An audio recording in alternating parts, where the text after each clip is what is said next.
अपने पसंदीदा शो के फुल एपिसोड देखने के लिए अभी डाउनलोड करें दंगल प्ले ऐप।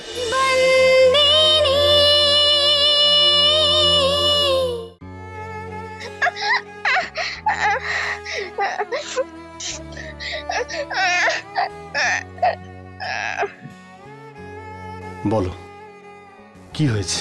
আমার এখানে একটুও ভালো লাগে না। এখানে সবকিছু পাওয়া যায় কিন্তু ভালোবাসা নয়। আমাদের গ্রাম ওটাই সব থেকে ভালো। আমার ওখানে খুব ভালো লাগে। আর পিসিমা খুবই খারাপ, খুব বকে আমাকে। উনি একদম ভালো না। আমি শুধু সুইচ টিপেছিলাম একটু টিভি দেখবো বলে। উনি বন্ধ করে দিয়ে বলল, তোর দাদুর বাড়িতে তো টিভি নেই, তাহলে তুই এখানে কেন দেখছিস? চিন্তা করিস না, তোর হিতেন দাদা তো আছে। আমরা একসঙ্গে বসে টিভি দেখব তোমাদের বাড়িতে, ঠিক আছে? আমার সাথে মজা করছো? হিতেন দাদা, তুমি তো জানো আমার বাড়িতে টিভি নেই, তাও কেন মজা করছো? আরে বোকা, তোমাদের বাড়িতেই টিভি দেখবো। আর এই হিতেন দাদা তোমার নতুন টিভি কিনে দেবে, খুশি? কিন্তু সাদা কালো টিভি নয়, একদম তোমার মতো রঙিন টিভি। একদম ওরকম চাই, দেবে তো? আচ্ছা ঠিক আছে, ওরকমই দেবো। সত্যি? হিতেন দাদা, তুমি খুব ভালো, খুব ভালো।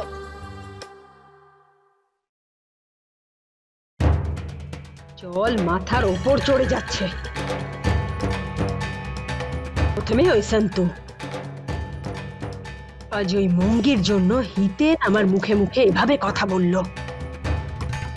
কিছু একটা করতেই হবে তরু, কিছু একটা করতেই হবে। পিসিমা, আপনার সাথে দিদির বিষয়ে কিছু জরুরি কথা বলার আছে।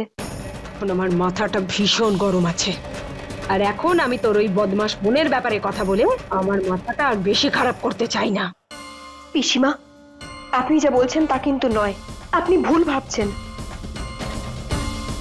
আমি আপনাকে শুধু এটাই বলতে এসেছি, যদি খেমি দিদির বিয়ে শম্ভু দাদার সাথে হয়ে যায়, তাহলে আপনার বা মালিকের কি এমন ক্ষতি হবে?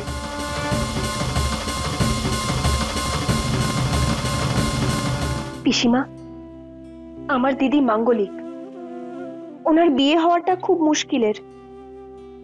শম্ভু দাদাও মাঙ্গলিক, অনেক কষ্ট করে দুজনের কুষ্টি মিলেছে, আর এই বিয়েটা ঠিক হয়েছে। আপনি কেন চান না এই বিয়েটা হোক পিসিমা? দেখ সন্তুরি, তুই তো দিদির কথা ভাবছিস, ঠিক আছে, আপনজনেদের ভালো ভাবায় কোনো দোষ নেই। যেভাবে তুই তোর দিদির কথা ভাবছিস, ঠিক সেইভাবেই আমিও আমার ভাইয়ের কথা ভাবছি। তাতে আমি কি দোষ করছি? দেখ, আমার ভাই খুব বড় মানুষ, দেশের বড় বড় বিজনেসম্যানদের মধ্যে একজনও। বড় বড় লোকেদের সাথে ওর ওঠা বসা, আর তারই মধ্যে যদি ওই নিচু জাতের কীটটা আমাদেরই বাড়ির চাকর শম্ভু ওর পাশে গিয়ে বসতে শুরু করে, সেটা আমি সহ্য করতে পারবো না। এই বিয়েটা আমি কিছুতেই মানবো না, বুঝলি? আরে যা না বাবা, এখন যা এখান থেকে। দেখ, আমি তোকে গালাগালি দেবো, তুই কাঁদতে কাঁদতে এখান থেকে যাবি, সেটা আমার ভালো লাগবে না। এখন আমি একা থাকতে চাইছি, বুঝলি? যা।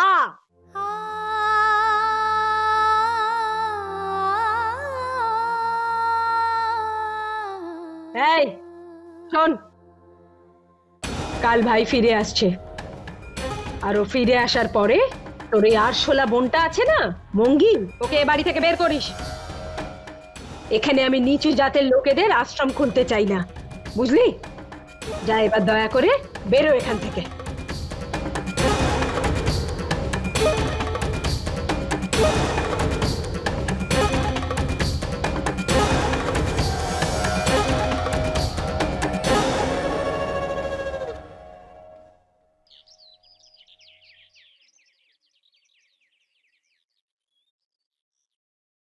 শম্ভু দাদাকে ঠিক করে দাও মা, ওনার কি দোষ? ওনাকে সুস্থ করে দাও।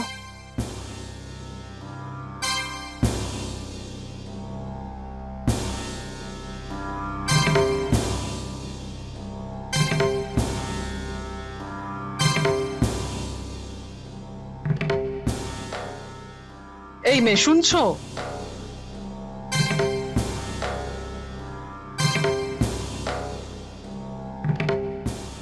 আচ্ছা, তুমি সেই না যে হাসপাতালের ঘর মুছতে?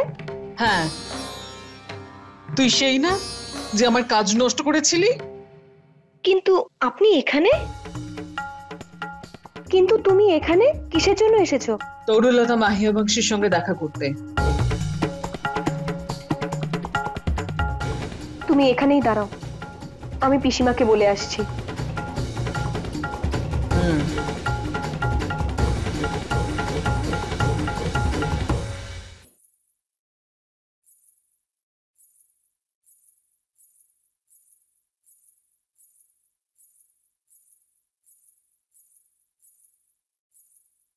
পিসিমা, সর্বনাশ!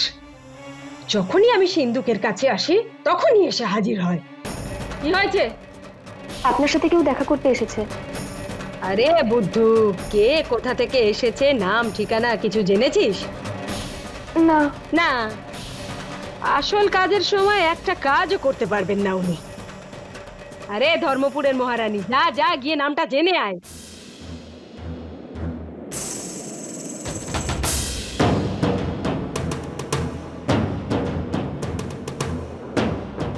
চলো।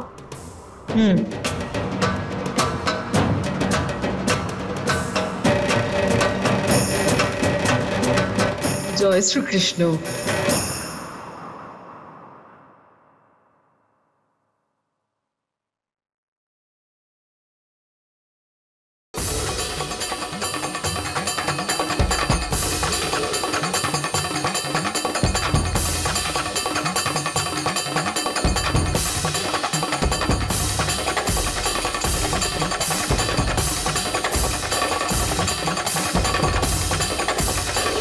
फुल एपिसोड देखने के लिए अभी डाउनलोड करें दंगल प्ले ऐप।